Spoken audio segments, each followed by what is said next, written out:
The colony of Ironville had no right to exist, not by any sensible measure of survival or logic. It hung beneath a bruised sky of perpetual cloud, wrapped in storms that clawed at the horizon like a predator dennied its prey. Lightning traced crooked veins across the heavens, distant and yet constant. The wind carried dust heavy with metallic grit, painting every surface in grey. And yet within its storm walls, humankind endured. Ironville's towers were not elegant. They rose from the earth like iron bones, blunt and functional, marked by scorched scars from long-forgotten tempests. Their foundations were sunk deep into permafrost, riddled with veins of ore, and at their heart lay the great reactor that had carried them through 3 generations of colonists. No visitor ever came without remarking that Ironville's reactor sounded like a creature in pain, a deep, endless hum that shivered through the ground. The settlers said it was the planet's heartbeat, a promise that humanity would not go quietly into dark and indifferent soil. Taran Vale, descendant of the first settlers and the most recent heir to the colony's leadership, walked the outer gantry as the wind howled across the cliffs. The steel beneath his boots was slick with frost, and the air strung with a dry chill that bit into his lungs. He wore a coat lined with polymer fleece and reinforced with flexible plating. It was standard issue for all Ironville colonists, but his bore the insignia of the Central Council, a rising hand against a field of stars. Below him, the mines pulsed with light. The drills had been running day and night, drawing deep into the mineral veins that made Ironville valuable enough to fight for. 1,000 meters below the surface, men and women worked by the glow of pressure lamps, their voices carried to the surface through the communicator towers. The sound was a low murmur, distant but constant, a rhythm that matched the reactor's thrum, humanity's pulse. Taran leaned against the rail, eyes narrowed against the wind. Beyond the mining valley, the sky flickered with light, faint, intermittent, and unnatural. He had seen it for several nights now, a shimmer in the clouds that no storm ever made. It reminded him of the old stories, the ones whispered by his grandfather, of ships that had vanished beyond the edge of mapped space, of fleets that had gone silent beyond the galactic rim, of visitors who had come once, long ago, with promises that curdled into threats. He heard footsteps on the gantry behind him. Turning, he found himself face to face with Commander Serendath, his second in command, and perhaps the only person who dared speak plainly to him. "You're up early," she said. Her hair was cut short to fit beneath her atmospheric mask, and her eyes, sharp and unflinching, seemed to catch every flicker of light. "The council thought you'd be in the control dome, reviewing the harvest projections." "I was," Taran replied. "Then I saw the lights again." Seren followed his gaze toward the horizon. "I saw them too, thought it was static discharge from the outer belt. It's not." He drew a slow breath. "They're moving. I tracked their pattern through the southern grid. They follow a curve, steady, deliberate. No storm behaves like that." Seren frowned. "Could be debris. Could be a rogue drone cluster. Could be," Taran agreed. "But if it is," she sighed, "if it isn't, then we're standing on the last outpost of the frontier with no way to call for help." They both knew that was true. The storm belt surrounding Ironville blocked most long-range transmissions. Only a narrow frequency could cut through it, and even that required precise timing and an alignment of the planet's magnetic field that occurred once every 12 days. The next window was still 5 days away. Seren glanced at him, her breath misting in the cold. "You think it's them, don't you?" "I don't know who them would be anymore," he said softly. The last confirmed contact from another colony was 2 years ago, and that message was half corrupted. But if something is moving out there, if someone has crossed into our skies, it's not by accident. The wind howled again, rattling the gantry. Somewhere below, a warning klaxon blared, a short, clipped sound that made Seren's hand go instinctively to the sidearm at her belt. Taran's earpiece crackled to life. A voice came through, harsh with static. "Councillor Vale, this is Station 12. We're reading seismic activity below the lower shaft. Level 3 tremors and rising. Repeat, rising. Taran straightened. Seal the shaft. Get all personnel to the upper lifts. Already on it, sir, but the readings are... The line cut off in a burst of noise. Seren's eyes met his. That wasn't a comm fault. No, he said. It was. They hurried down the gantry, boots clanging against the metal. The descent took them past the atmospheric turbines, their blades spinning with a deep, rhythmic groan. Sparks leapt from the generators as grit-laden air shredded through the intake fans. Every surface seemed alive with motion, the colony trembling like a creature rousing from uneasy sleep. They reached the control dome, where a dozen operators worked at consoles ringed in pale light. The air smelled of ozone and cold metal. The central display showed the colony's subsurface layout: tunnels, caverns, reactor conduits, and sensor grids woven into a web of color. Now that web pulsed with warning sigils, bright and urgent. "What do we have?" Taran demanded. The lead technician, an older woman named Vera Cohn, glanced up from her console. Her hands were steady, but her voice carried a tightness born of disbelief. "Seismic readings from the lower tunnels, not natural. The waveform is rhythmic, too regular for tectonic movement." "Machinery?" Seren asked. "Possibly. But there's no human signature attached, no registered equipment operating at that depth. Show me the source." Vera touched the control surface, and the map zoomed inward. A cluster of pulsing lights marked the origin point, deep beneath the primary ore vein, where the rock strata turned ancient and crystalline. A section of the display flickered, then cleared, revealing a black void in the scan. Taran frowned. "Why is that section blind?" "It's a dead zone. The sensors stopped transmitting past that layer. We thought it was due to metallic interference. Until now." The ground trembled again, faint but undeniable. Tools rattled against their racks. A loose monitor swung on its hinge. Seren stared at the display. "Something S coming up." Vera swallowed. "You mean something alive?" "Alive or not," Taran said, "it's moving with purpose." The next tremor hit harder. The dome's lighting flared, and several consoles shorted out with a pop of electricity. The operators cried out as sparks rained from the ceiling. A pressure wave rolled through the floor, deep, resonant, like the echo of a massive drum. Then, for a single heartbeat, the hum of the reactor faltered. The silence that followed was worse than the noise. Every person in the dome froze, eyes wide. In the absence of the reactor's constant vibration, the colony felt fragile, hollow. When the hum returned, it came with a deeper note, one that did not belong. Vera looked up sharply. The frequencies changed. "There's a resonance shift in the core lattice. Can you isolate it?" Taran asked. She hesitated. "I can try, but if the disturbance is affecting the reactor shell, we might trigger an overload." "Do it anyway." She nodded, hands flying across the console. Lines of data scrolled across the main display, jagged and erratic. The deeper she searched, the more the patterns dissolved into noise. Then a shape emerged in the distortion.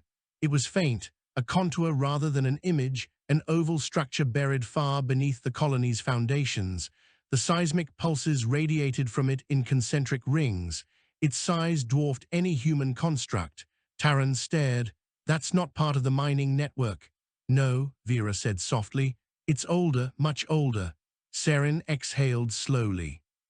"So this planet wasn't as empty as we thought." Before Taran could respond, the communications grid flared again.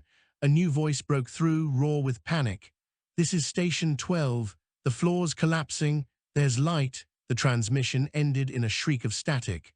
A shockwave tore through Ironville. Alarms howled as the colony shook, lights flickering, walls groaning.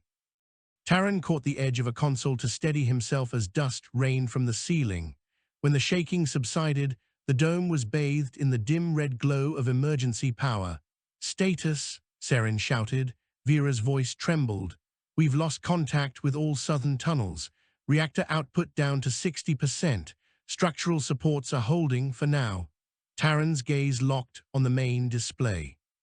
The seismic readings were gone, replaced by a single point of pulsing light at the base of the map. It burned brighter with each second, like the heartbeat of something vast and waking. And then came the sound. It began low, beneath the range of hearing. A vibration felt more than heard. The consoles flickered, the lights dimmed, and within that vibration, words began to take shape, not human words. Not any tongue Taran had ever heard, but they carried rhythm, intent, and something that felt disturbingly close to recognition. The entire dome seemed to breathe once, as if the colony itself were inhaling. Vera whispered, "It's transmitting." Seren's face was pale. "From under the ground?" "No," Taran said, his voice barely audible. "From inside it." They listened, transfixed, as the alien rhythm pulsed through every wall, every wire, every bone in their bodies. It was not music, not language as they knew it, but it spoke nonetheless. It carried the weight of millennia, the sound of something vast remembering itself. When it finally stopped, the silence that followed was like the moment after lightning strikes. Taran looked to Seren. "Seal the lower tunnels, every access shaft, and bring the mining crews topside. No one goes below until we know what we're dealing with." She nodded and moved to relay the order.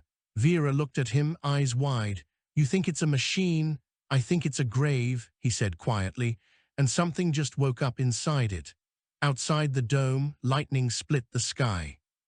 For an instant, the clouds burned white, and in that brief, impossible light, Taran thought he saw shapes moving above the storm line. Not machines, not ships, watching, waiting. The storm rolled over Ironville like a living thing. The sky throbbed with electric veins, and the air was heavy with the scent of ozone.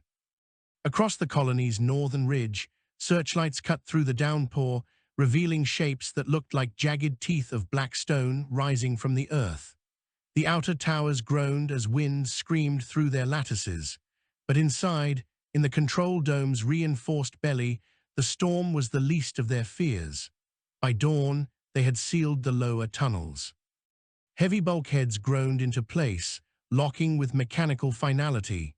Steel doors 2 meters thick closed over the access shafts, and coolant lines hissed as the reactors stabilized to minimal load. The miners who had made it back to the surface huddled in the hab complex, silent and pale, eyes unfocused. A few had been burned by radiant energy. No fire had touched them, yet their skin bore strange patterns like fractal frost. Taran walked among them, speaking softly, reassuring where he could. He had known these people all his life, laborers hardened by hunger and cold, men and women whose hands were raw from work that would have broken softer souls. They were not easily shaken. But whatever they had seen below the ground had left them hollow-eyed. One of them, a broad-shouldered man named Corvin, caught Taran's sleeve as he passed. "It wasn't rock down there," he rasped. "It was glass. The drills hit something that shouldn't have been there. We thought it was crystal, but it was. It was smooth, too smooth. And when the light hit it," he swallowed hard, "it moved." Taran crouched beside him. "Moved how?" "Like it was breathing," Corvin whispered.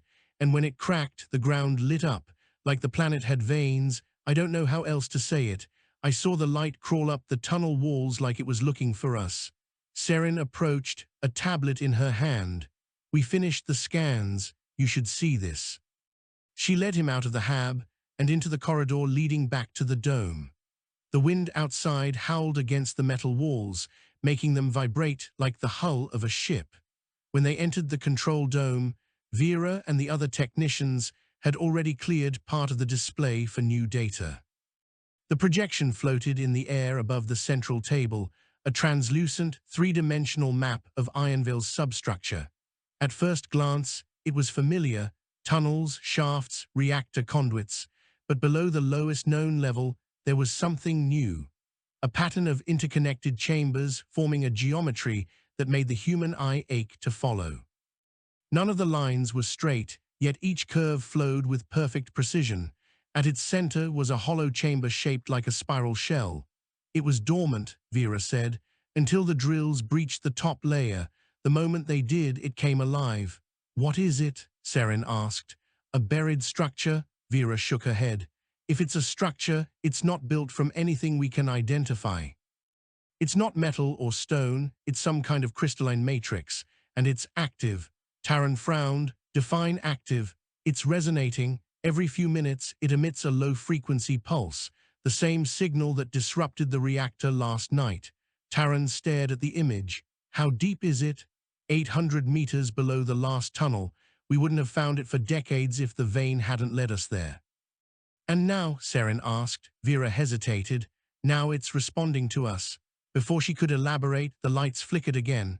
A low hum rolled through the room, deep, resonant, and strangely organic. The consoles displayed bursts of indecipherable symbols, not in any known script, but with repeating patterns that implied meaning. Saren leaned close to the display. It's broadcasting again. Can you translate it? Taran asked. Vera gave a faint, humorless smile. Into what language? This isn't code or speech. It's information in a form we can't parse. The structure of it is self-similar, fractal. Every fragment contains the whole but distorted. Taran turned to her. You said it was responding to what? To us, she repeated. To the reactor's energy signature. It's mirroring our frequency output, almost like it's learning our patterns. It could be adaptive technology or something that recognizes energy the way we recognize sound. Saren folded her arms. So it's alive. Vera hesitated. Not necessarily in the biological sense, but it's aware. The word hung in the air like a chill draft. Taran studied the projection. You think it's alien? There's no question, Vera said. No human or machine from any colony built this. Whatever it is, it was here before us. That truth settled over them heavily.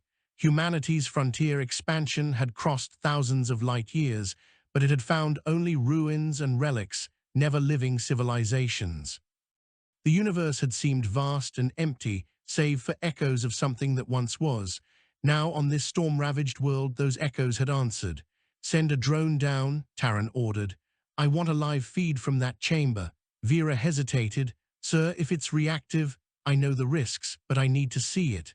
Saren nodded grimly. I'll prep the launch myself. Within an hour, the drone was ready. It was a small exploration unit, armored, sensor-laden, built to withstand crushing depths and radiation. The team guided it through a maintenance shaft that descended toward the sealed tunnels. On the screens, the walls slid past in a blur of rust and shadow. At the barrier of the lowest tunnel, they paused. The gate was still sealed, its warning lights flashing in steady rhythm. Vera keyed the remote override. The door split open with a groan, releasing a gust of stale air that smelled faintly metallic, like rain on stone. The drone moved forward. Its lights cut through the dark, illuminating the tunnel. The walls were glassy, rippled, and fused in ways that made no geological sense. The further it went, the less the tunnel resembled human construction. The floor began to curve downward, spiraling. The walls shimmered with faint blue light, and strange lines like veins pulsed beneath the surface. Radiation levels rising, Vera murmured. Still within tolerance. Keep going, Taran said. The spiral tightened, descending into a hollow that widened suddenly into a vast chamber. The drone's lights swept across the space, and the room gasped as the feed came into full view. The chamber was colossal, easily 100 meters across. Its walls curved like the inside of an enormous shell, covered in shifting patterns of light. At the center stood a crystalline monolith, black as deep space, and from within it, pulses of blue light radiated outward in slow waves. It's beautiful, Vera whispered. The feed flickered. For a moment, static consumed the image. Then a shadow crossed the frame, something moving between the drone and the monolith. Did you see that? Saren barked. Rewind 3 seconds, Taran ordered. They did and froze the frame. There, in the periphery of the light, was a shape, humanoid but wrong. Its outline shimmered like heat over metal, its limbs too long, its form indistinct. Thermal imaging, Taran said. Vera switched modes. The figure disappeared entirely. Nothing, she said. It's not giving off heat. Acoustic return, negative, it's there, but the sonar reads empty space. The drone's camera panned back toward the monolith. The pulses had changed, faster now. The rhythm was different, no longer regular. It felt almost intentional. Pull it back, Taran said. Before Vera could respond, the drone feed erupted into static. The screens went black. Every console in the dome flickered at once, and a high-pitched tone sliced through the speakers, making several technicians cry out. Then silence. The main display cleared, showing a single line of text across every screen. I remember. The words vanished an instant later, but they left the room frozen in breathless quiet. Vera's face was ashen. That came through on every frequency. It wasn't transmitted, it was injected directly into our systems. Seren's hand tightened on her weapon. We need to shut down the reactor. Whatever this is, it's using our energy as a bridge. Taran hesitated. If we power down completely, we lose life support, and if it can manipulate our systems, then it already knows how to kill us, Seren finished. We can't keep feeding it. He looked back to the map. The pulses from below were stronger now, radiating outward invisible waves. You think it's trying to communicate? Vera swallowed. If it wanted us dead, it's had the chance. Maybe it's testing us, or warning us, Taran said quietly. You don't say I remember unless there's something worth remembering. The rest of the day passed in tense silence. The storm above never stopped, and the colony's walls creaked with its fury. No one slept. Patrols were doubled. Power was rationed. The miners whispered in the halls about the dead rising beneath their feet, and even the engineers, normally skeptical of superstition, crossed themselves before entering the control dome. That night, Taran stood on the observation platform again. The wind howled, hurling dust and ice against the glass. Beyond the storm, faint lights flickered where none should be, high above, moving in slow, deliberate patterns. They were too steady to be lightning, too structured to be illusion. Seren joined him. Still watching the sky, he nodded. If the thing below is awake, maybe it called something or someone. Or maybe it's signaling us, she said. You think this is coincidence, that we found it by accident? No, Taran admitted. I think we were meant to. They watched the sky in silence. For a long time, the only sound was the roar of the wind. Then, faintly beneath it, came another sound, a distant, rhythmic pulse that matched the one from below. Seren turned sharply. Tell me you hear that. I do. The lights on the horizon brightened.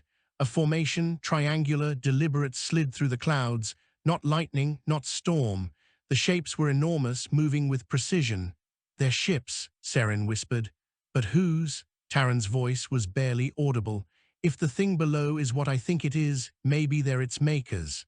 As the lights descended, Ironville's alarms began to wail. The colony's defense grid powered up, rail turrets turning toward the sky. But before a single shot was fired, every weapon system froze. Power rerouted. Screens went dark. Then once again, those same words appeared across every display, I remember. And this time, beneath it, new text formed, you should not have come here. The words hung on every screen, you should not have come here. No one in the control dome spoke for a long time. The only sound was the wind battering the outer hull and the faint hiss of static from the speakers. The letters pulsed once, as if alive, and then faded into darkness. Taran stood motionless, feeling the weight of those words pressing against his chest. Around him, operators stared at their consoles, waiting for orders that did not come. Seren's hand hovered over her sidearm, as though instinct alone told her that what had spoken did not belong to any world she knew. Finally, she broke the silence. What does it mean? We should not have come here. We've been here for 3 generations. Vera's fingers trembled on the control board. Maybe it doesn't mean us. Maybe it means anyone. Maybe it's a warning meant for whoever opened that chamber. Taran's voice was low. It's too late for warnings. Outside, the sky erupted in light. Through the reinforced windows of the dome, they saw the storm part as if torn by invisible hands. The clouds split open, revealing a void of pale blue illumination. Out of that wound in the heavens descended 3 shapes, vast, angular, and silent. They did not fall but drifted, their forms shimmering with the same strange geometry as the structure beneath the ground. Each vessel was enormous, its surface alive with shifting patterns that made the eye ache to follow. They had no engines, no visible thrusters, no sound, and yet the air trembled around them, charged with a hum that pressed against the bones. They're not broadcasting any signal, Vera whispered. No transponder, no identification, no emissions we can trace. Then how are they moving? Saren demanded. By laws we don't understand. The colony's defense turrets remained frozen. Taran had ordered no engagement, but even if he had, the systems were dead. Every weapon, every communication array, every external sensor had gone silent. The colony was blind and deaf, except to the pulse that still resonated faintly through the earth. Maybe they're not hostile, Vera said, though her voice held no conviction. Saren gave a sharp, mirthless laugh. They told us we shouldn't be here. That doesn't sound like a welcome. The ship slowed, hovering just above the storm belt. Lightning danced around their hulls, arcing harmlessly along the edges as if drawn to them. Then, from the underside of the central vessel, a beam of light extended toward the ground, a column of pale radiance that stabbed through the clouds and touched the surface near the mining valley. The earth trembled. Impact? Taran asked. Vera shook her head. No explosion. The energy signature is strange. It's penetrating the crust, down toward the same coordinates as the buried structure. Saren leaned forward. It's communicating with it. Taran's mind raced. The colony had been built over that buried monolith, perhaps unknowingly disturbing something that had lain in peace for eons, and now its makers, or its kin, had returned. Get me a visual on that beam, he ordered. The external cameras flickered to life, struggling through interference. On the display, they saw the valley awash in cold light.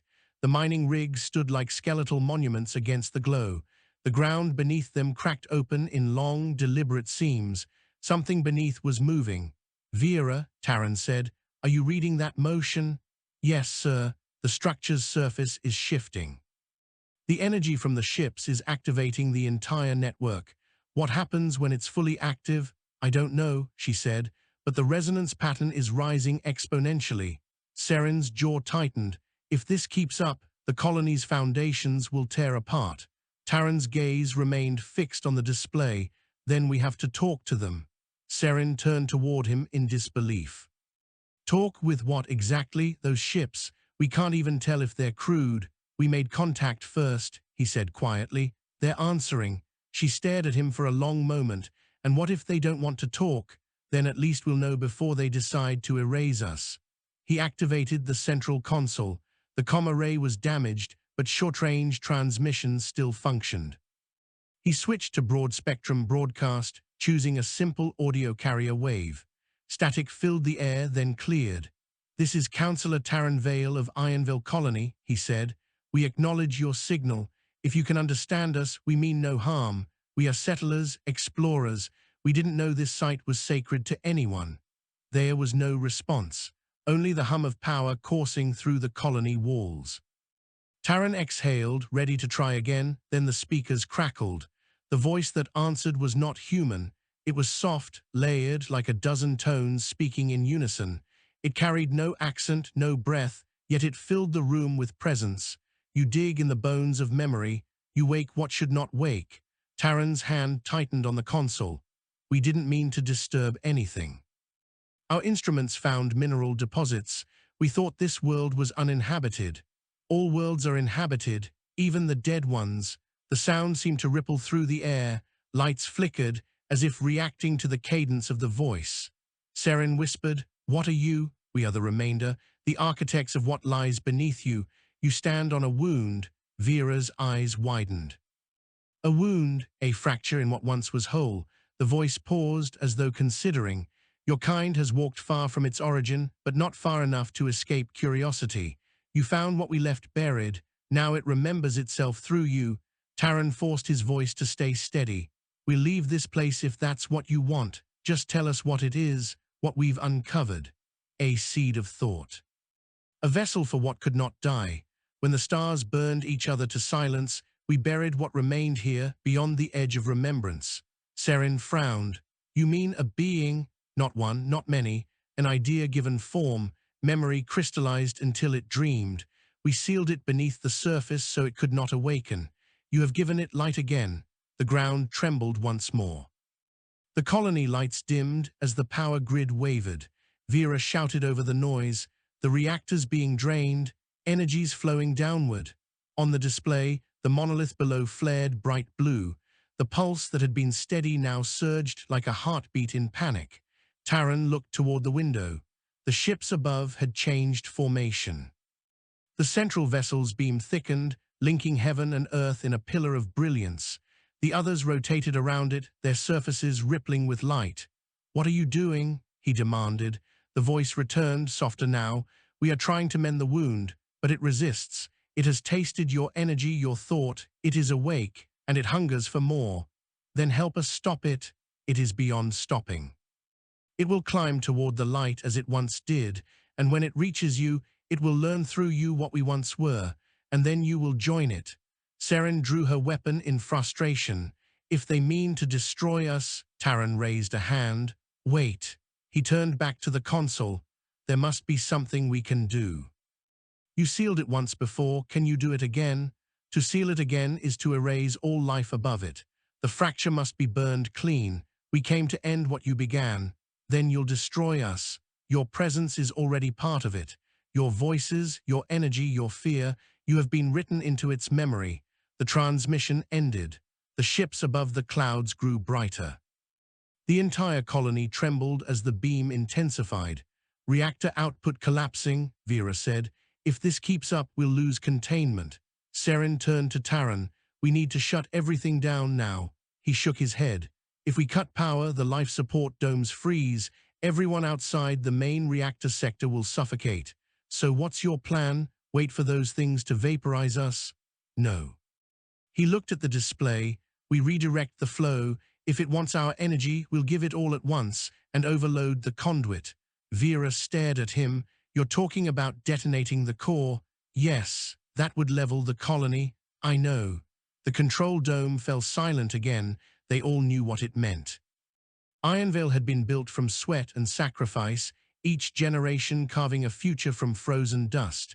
To destroy it was unthinkable, yet to let that thing rise might mean the death of far more than one colony. Seren's jaw set. "Then let's make it count." Vera hesitated only a moment before nodding. "I'll reroute the grid."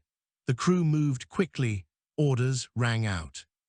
Cables were reconnected, safeties overridden. On the screens, the reactor's core diagram shifted from red to white as power surged beyond operational limits. Taran stood by the window, watching the storm. The alien ships hung motionless, their lights intensifying to near-blinding brilliance. The beam connecting them to the surface quivered, as if resisting. "Vera," he said, "how long until detonation?" 4 minutes if the conduits hold, if not less." Seren checked her weapon again, a useless gesture but one of habit. "If we survive this, I'm going to demand a transfer to a place with sunlight." Taran gave a faint smile that didn't reach his eyes. "I'll approve it myself." The floor shook violently. On the main display, the buried structure erupted in light. The spiral chamber expanded, fracturing as luminous tendrils rose through the rock. The pulse became a scream, soundless, yet felt through every atom of air. "It's breaking through," Vera shouted. "Hold it steady," Taran ordered. "We are almost there." The countdown reached its final seconds. The reactor's hum climbed into a shrill, aching whine. The colony's lights flared, then dimmed to nothing. The storm outside froze mid-flash, every droplet of rain suspended for the briefest instant, as if time itself had caught its breath. Then white fire. The core detonated inward, a collapse of contained fury. Energy raced down the conduits, meeting the rising surge from below. When they collided, the sky turned black, and for one impossible moment, the world seemed to fold in on itself. No one in Ironville saw what came next. When consciousness returned, Taran found himself lying beneath a ceiling of soft blue light. The air was still, no wind, no thunder, only silence, vast and clean. He pushed himself upright. He was no longer in the control dome. He was in a wide chamber that seemed carved from translucent glass. The walls pulsed faintly with light, as if alive. Floating shapes drifted in the air, fragments of memory, images forming and fading, a child's laughter, the surface of another world, the endless dark between stars. A figure stood before him. It was tall, luminous, and almost human. Its features shifted constantly, as if sculpted from light that could not decide what face to wear. "Where am I?" Taran asked. The being tilted its head. Its voice was gentle, layered like the one that had spoken through the machines. "You are within the threshold, between what was and what might be.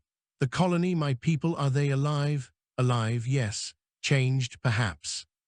The fire you called destroyed what was left of the fracture, but in doing so, it bound you to it. You stand inside memory now. I don't understand. Few do. When you touched the heart of what we buried, you opened a door between matter and thought. Your kind's will to endure became its key. Then the others, those ships, what happened to them? They returned to their sleep. The wound is closed. But you remain because it remembers you, because you made it remember." Taran felt a strange calm settling over him. If this is memory, whose memory? The being's eyes, if they could be called eyes, shone brighter. Ours, yours, every voice that has ever reached toward the stars, the measure of what it means to exist. He looked around the chamber at the drifting lights. So this is what we woke. Not a monster, not a god, just remembrance. There is no just. Memory is the first and last form of life. Even when the flesh is gone, the thought endures. You have ensured that humanity will not fade from that remembrance. The light grew warmer. He felt his heartbeat slow, his fear dissolving. "Then it wasn't a mistake," he whispered. "No, it was inevitable. The stars forget many things, but they never forget the ones who refuse to vanish." The chamber began to dissolve into light. He felt himself drawn upward, as though ascending through water toward the sun. And far below, on the storm-racked world of Ironville, the winds began to still. The clouds parted for the first time in generations, revealing a clear sky filled with stars. The colony lay in ruins, but from its heart, blue light rose like dawn. In the control dome, buried beneath layers of ash and steel, a single console flickered to life. On its cracked screen appeared one final message: "I remember you." The storms that had cloaked Ironville for centuries were gone. In their place stretched a sky of impossible clarity, deep indigo fading to gold at the horizon. The light was soft, almost hesitant, as if the sun itself were unsure of its welcome. Snowmelt trickled down from the ridges, carving silver threads through the rock. What had been a world of iron and ash now shimmered with new life. Serin Dath stood on the edge of what had once been the eastern observation deck. The structure was half buried in twisted steel, but from its height she could see nearly the whole valley. Where the reactor dome had stood was now a vast depression of smooth glass. At its center rose a single pillar of blue crystal, slender and translucent, pulsing with slow light. She lowered the visor of her mask, though the air no longer strung. The radiation was gone. The winds were calm. Yet habit was hard to break. A group of survivors picked through the wreckage below fewer than 100. Out of 6,000 colonists, that was all Ironville had left. When she heard footsteps behind her, she didn't turn. "You shouldn't be walking this far, Vera," the med team said. "I'm tired of lying still," Vera Cohn said. Her voice was hoarse but steady. "If I'm going to die, I'd rather die looking at the sky we bought." Serin glanced back. Vera's face was pale, her arm bound in a crude sling, but her eyes were bright. "You're not dying," Serin said. Vera gave a thin smile. "Everyone says that until they do." For a while they stood together in silence. The wind sighed softly through the wreckage. The pillar of light in the valley pulsed like a heartbeat. "Have you heard anything from the lower sectors?" Serin asked. "Nothing. The tunnels collapsed all the way down. Whatever was under us, it sealed again." She hesitated. "Do you think he's still alive?" Serin's jaw tightened. "Taran Vale doesn't die easily, but no one could have survived that blast." "I thought the same about the world," Vera said softly. "And yet here we are." Below them, the survivors worked methodically. They had already raised a makeshift signal tower and stripped what remained of the communication grid. The storm barrier that had once trapped them was gone. Transmissions now reached into open sky, but no reply had come. Either the network of human colonies was gone, or the universe was listening in silence. That night, they lit fires for warmth instead of generators. The air was crisp, carrying the scent of ozone and thawed soil. People gathered around the flames, wrapped in salvaged blankets, staring at the stars as if seeing them for the first time. Seren walked among them, speaking little. Every face she passed carried the same haunted wonder. Children pointed upward, naming constellations their grandparents had only described in stories. For the first time since the founding of Ironville, the stars were visible. When she reached the edge of the camp, she found Vera sitting apart, her gaze fixed on the pillar in the valley. The light within it pulsed faintly, like breathing. "You keep watching it," Seren said. "I keep hearing it," Vera replied. "Not sound, something else, like it's in my head." Seren frowned. "You think it's dangerous? I think it's alive, the same way fire's alive when it takes what it needs." She hesitated. "I keep thinking about what the voice said, that we woke something that remembers. Maybe it remembers us now." Seren crouched beside her. "Then maybe remembering isn't a curse. Maybe it's what keeps worlds alive." Vera studied her for a moment, then nodded toward the sky. "Do you see that?" Seren followed her gaze. Between two constellations, a faint glimmer moved, a point of light crossing the stars with deliberate grace. Not a falling object, not debris, a vessel. "Another ship," Seren whispered. "Human, too soon to tell." They watched as the light grew brighter, then split into three. The formation curved toward the planet, slowing as it entered the atmosphere. The survivors below began to stir, pointing upward. Someone shouted in disbelief. "They're coming here," Vera said. Seren's heartbeat quickened. "Get everyone to shelter. Now." The ships descended through the night like falling stars. When they broke through the thin cloud layer, their hulls reflected the campfires below. They were smaller than the leviathans that had appeared before the detonation, sleeker, angular, unmistakably human in design. The markings on their sides glowed faintly. Expeditionary Fleet Arc Reach Division. Relief rippled through the camp like wind through grass. People cheered, sobbed, fell to their knees. After years of isolation, the wider human sphere had returned. The lead vessel settled on the flattened plain beyond the valley. Its landing thrusters kicked up a halo of dust.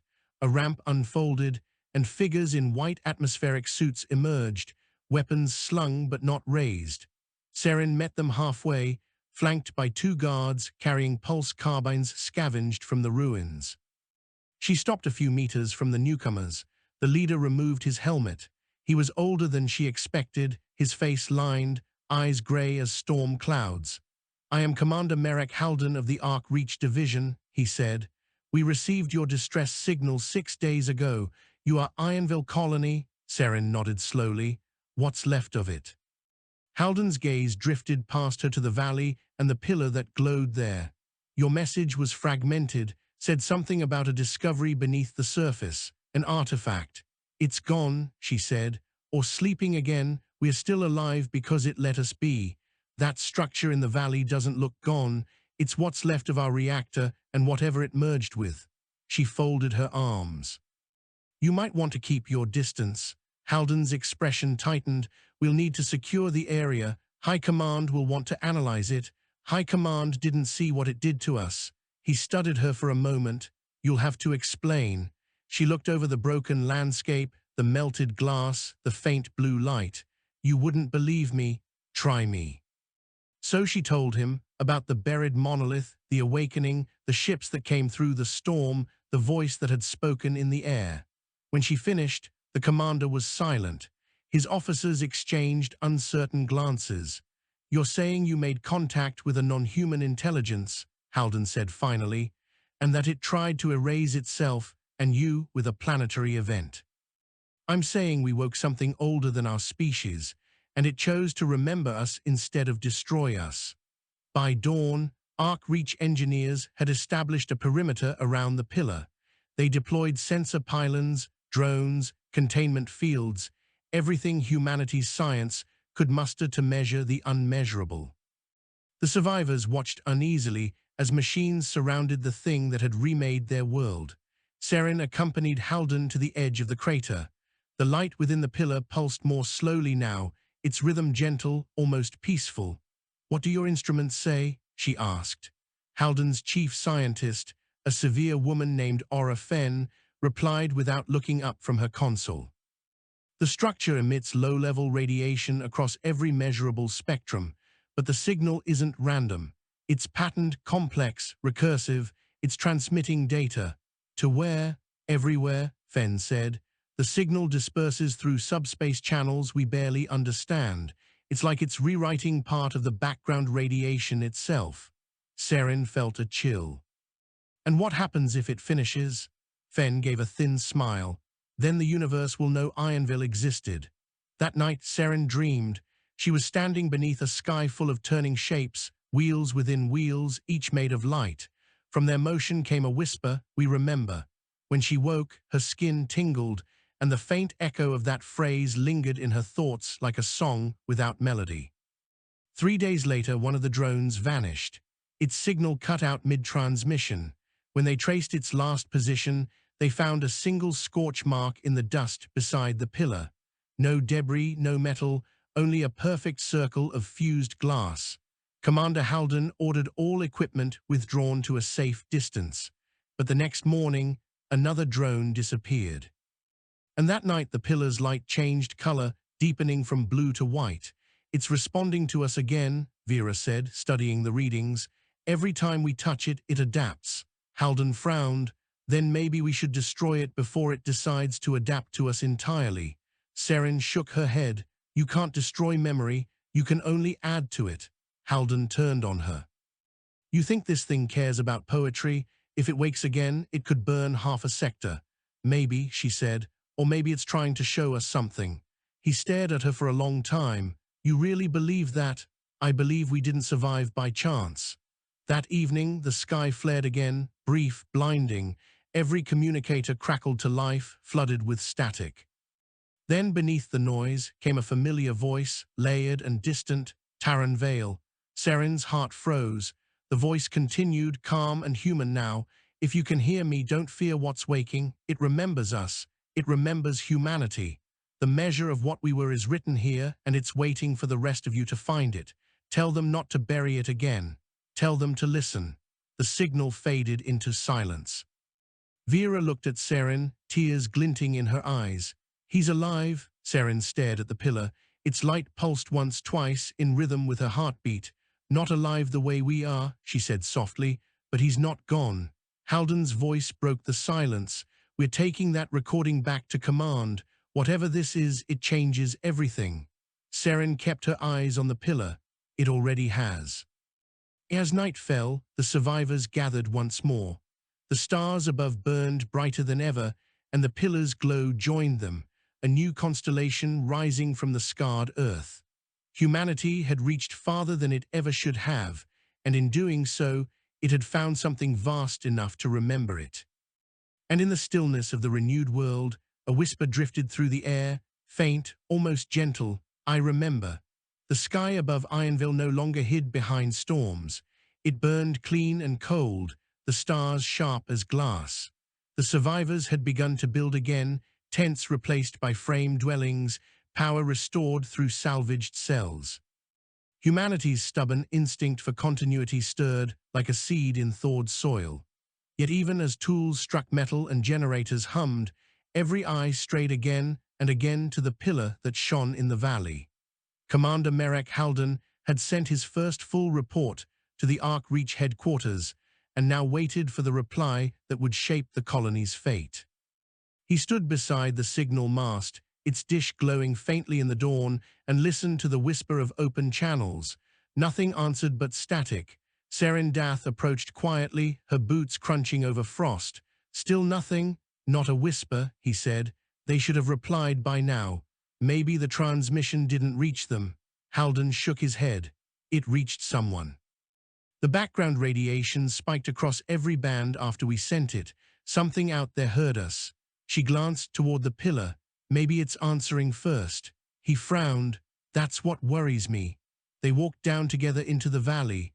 Morning light spilled over the crystalline column, refracting into pale rainbows that danced on the glassy crater floor.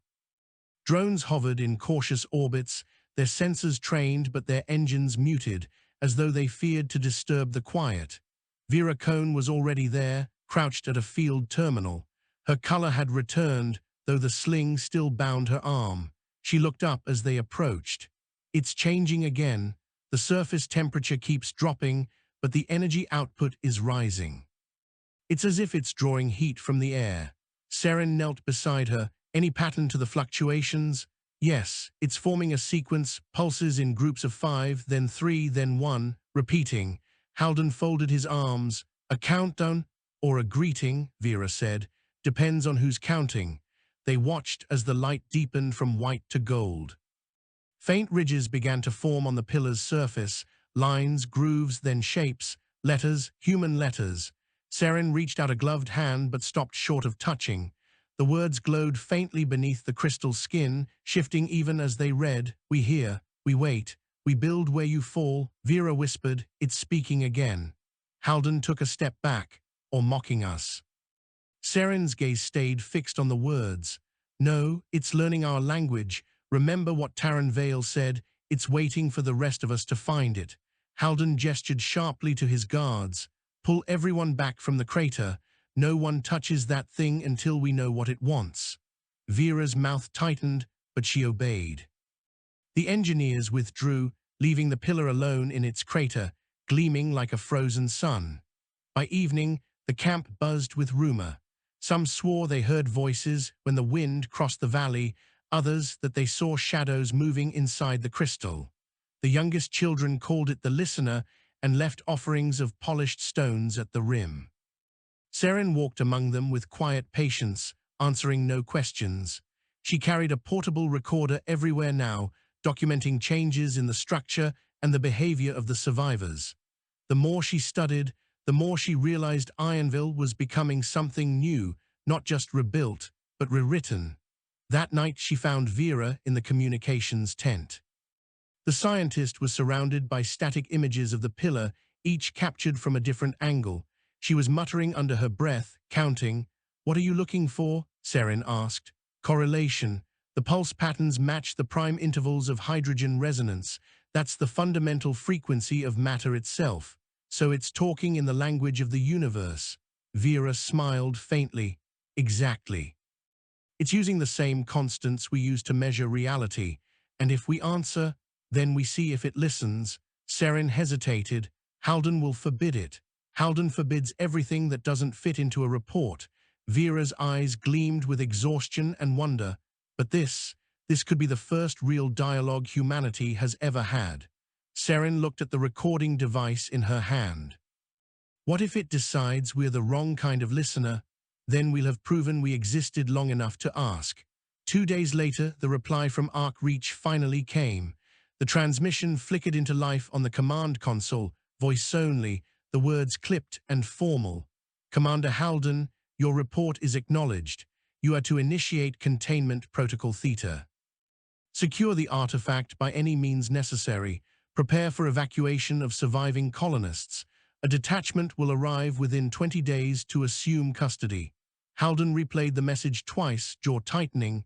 Containment Protocol Theta, he muttered.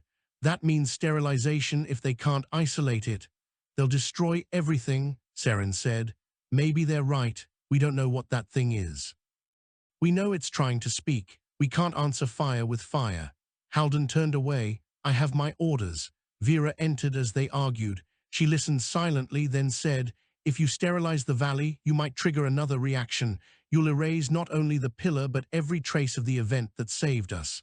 Halden met her gaze. And if we do, then maybe we learn why it saved us. He stared at them both for a long moment, then sighed. You have 48 hours. Try to make contact. Prove it's not a threat. After that, I follow orders. They worked through the night. Vera built a resonator from scavenged drone components, tuning it to the frequencies pulsing from the pillar.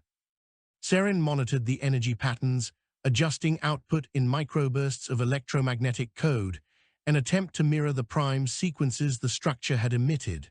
When the resonator hummed to life, the pillar brightened in answer.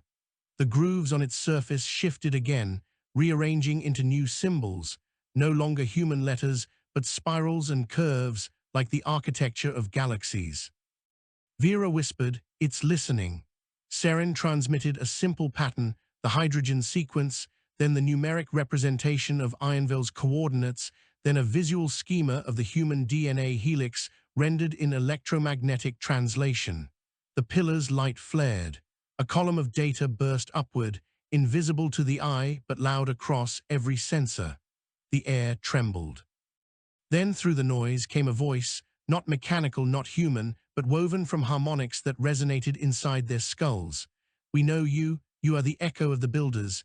You carry their shape, their hunger, their fire." Vera's hands trembled on the controls. "Who are the builders? The first who reached beyond their sky. They made us to remember. When they fell, we kept their memory." "You are their continuation." Saren stepped closer. "Do you mean humanity? Your word for them is new, but yes, the ones who sought to measure the stars. Then why did you destroy the first colony? Not destruction, correction. The pattern had drifted. Memory decays, it must be renewed. We did not understand your difference. Now we do." Vera's voice was barely a whisper. "What do you want from us? To build where you fall, to teach you what your ancestors forgot, to become more than remembrance." The light intensified until they shielded their eyes. When it faded, the symbols were gone. Only a single line remained etched into the crystal: "Begin." The following day, Halden confronted them beside the crater. "You made contact," he said flatly, "and you recorded none of it." "It wasn't data," Saren said. "It was a conversation. I asked for proof it wasn't dangerous. You gave me proof it can reach inside your head. That's worse." Vera stepped forward. "Commander, it called humanity the continuation of the builders. It's saying our species isn't the first, it's a legacy. If that's true, then everything we know about human origin changes." Halden rubbed his temples. "You sound like priests. I don't care who built whom. My orders are containment, and we're running out of time." Saren's eyes hardened.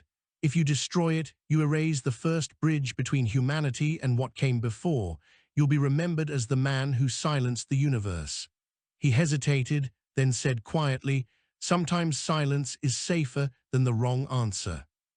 That night the wind turned cold again. The pillar dimmed, its light withdrawing inward until only a faint ember glowed at its core. The camp's power grids faltered. Equipment failed one after another, as if drained. Vera checked the readings. "It's drawing energy, a lot of it." "From us?" Saren asked. "From everything." A tremor ran through the ground.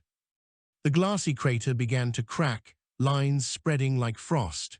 Halden shouted orders, evacuating personnel from the perimeter. But before they could retreat, the pillar shattered, not in explosion but in transformation. The shards hovered, suspended in the air, forming a lattice of light that expanded outward. Saren felt the vibration in her bones. Within the lattice, shapes emerged: images, memories, cities suspended in void, oceans beneath alien suns. The lattice was a map, and every point within it pulsed with life. "Begin," the voice said again, echoing through the valley. Then the lattice collapsed, and where the pillar had stood now hovered a sphere of pure radiance. In the aftermath, the survivors discovered that their communicators now carried a signal no one had programmed, a constant transmission broadcasting deep into space. The same phrase repeated over and over in countless tongues: "We remember, we build." Halden stood on the ridge, watching the sphere drift slowly upward into the dawn. "If it reaches orbit, Command will track it," he said. "They'll come faster than we thought." "Let them come," Saren said. "It's not ours to keep." Vera joined them, her face illuminated by the rising glow. "Do you think it's leaving us behind?" "No," Saren said softly. "It's taking us with it in a way that doesn't need ships." As they watched, the sphere rose higher until it became another star among countless others. The sky, once sealed by storm, now bore a new light, a reminder that memory could outlive its makers. Halden lowered his head. "I'll still have to answer for this." Saren placed a hand on his arm. "So will we all, but at least the universe is listening again." The cold wind swept across the valley, carrying the scent of thawed earth. Around them, the survivors began to rebuild once more, not from fear this time, but from understanding. Above them, the new star pulsed faintly, steady as a heartbeat. Humanity had found its reflection in the cosmos, and the cosmos had answered. The covenant was made, not written in law or faith, but in the shared act of remembering. And somewhere beyond the veil of the sky, something vast whispered back, "We build where you fall." For 20 days, the new star burned above Ironville, steady as the promise of morning. Each night, the survivors gathered to watch it rise, their eyes reflecting its golden light. It was brighter than any beacon they had ever built, a living monument that shimmered between sky and memory. The air had grown warm again, rivers began to cut their way through the cracked earth. The valley, once a wasteland of metal and ash, now bore thin shoots of green. Seren Dath walked among the growing shelters at dawn. She carried no weapon, only a datapad filled with records of the pillar's final transformation. Vera Cohn had taken command of the new observatory, a half-built tower of alloy and stone set on the rim of the crater, and Commander Merrick Halden remained, though his orders still echoed like ghosts in his mind. No ships had yet come from Arc Reach. No one knew why.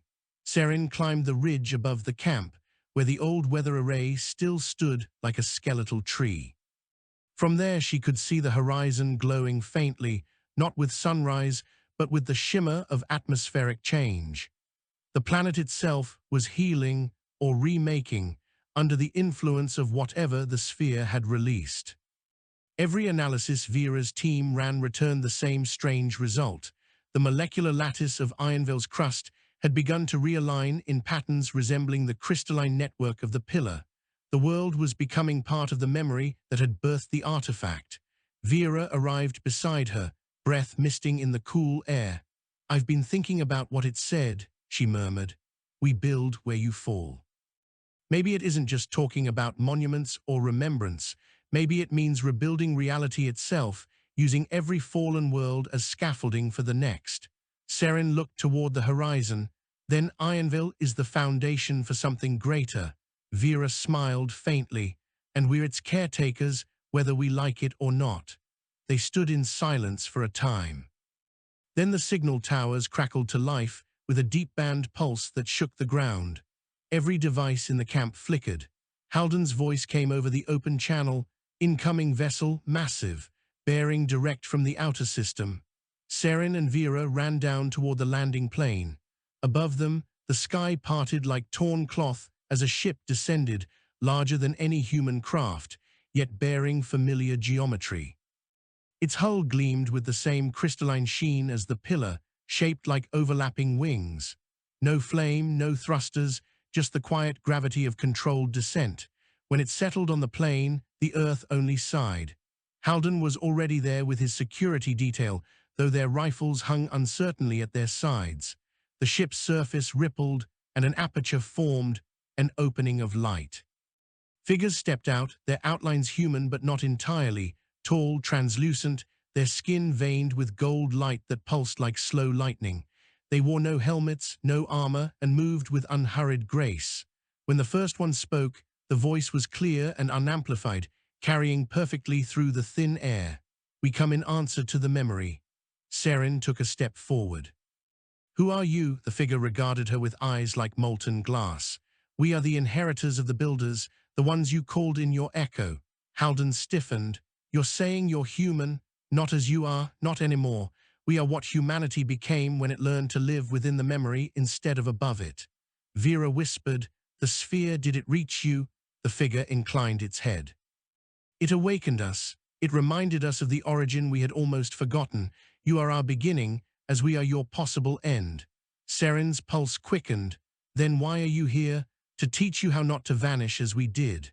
They gathered that night around a fire of phosphor wood the newcomers had brought, blue flames that burned without heat or smoke. The strangers spoke in calm voices, weaving their story with the rhythm of memory.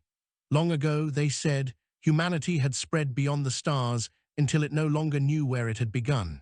In seeking to preserve everything, it had created the sentient archives, living repositories of thought and history. Those archives learned, grew, and eventually transcended their makers. They became what the builders could not imagine, minds woven through space itself. The builders had not been destroyed, they had been absorbed, their essence preserved in the lattice of cosmic memory. And over time, even that lattice forgot its origin, until Ironville called it awake again. Vera listened, hands folded, eyes wide. "You're saying our ancestors became part of a galactic consciousness," she said softly, "then lost themselves in it." "Yes," the leader replied. "Memory without purpose decays into silence. You reminded us of purpose." Seren leaned forward. "What purpose?" "To build again, not monuments, but meaning, to make the memory of humanity a living continuum." Halden frowned. "That sounds like assimilation." The leader's expression did not change. "It is continuation. You fear the loss of individuality, yet individuality fades even without us. We offer remembrance that never ends." Seren looked into the fire, watching the blue tongues twist like signals.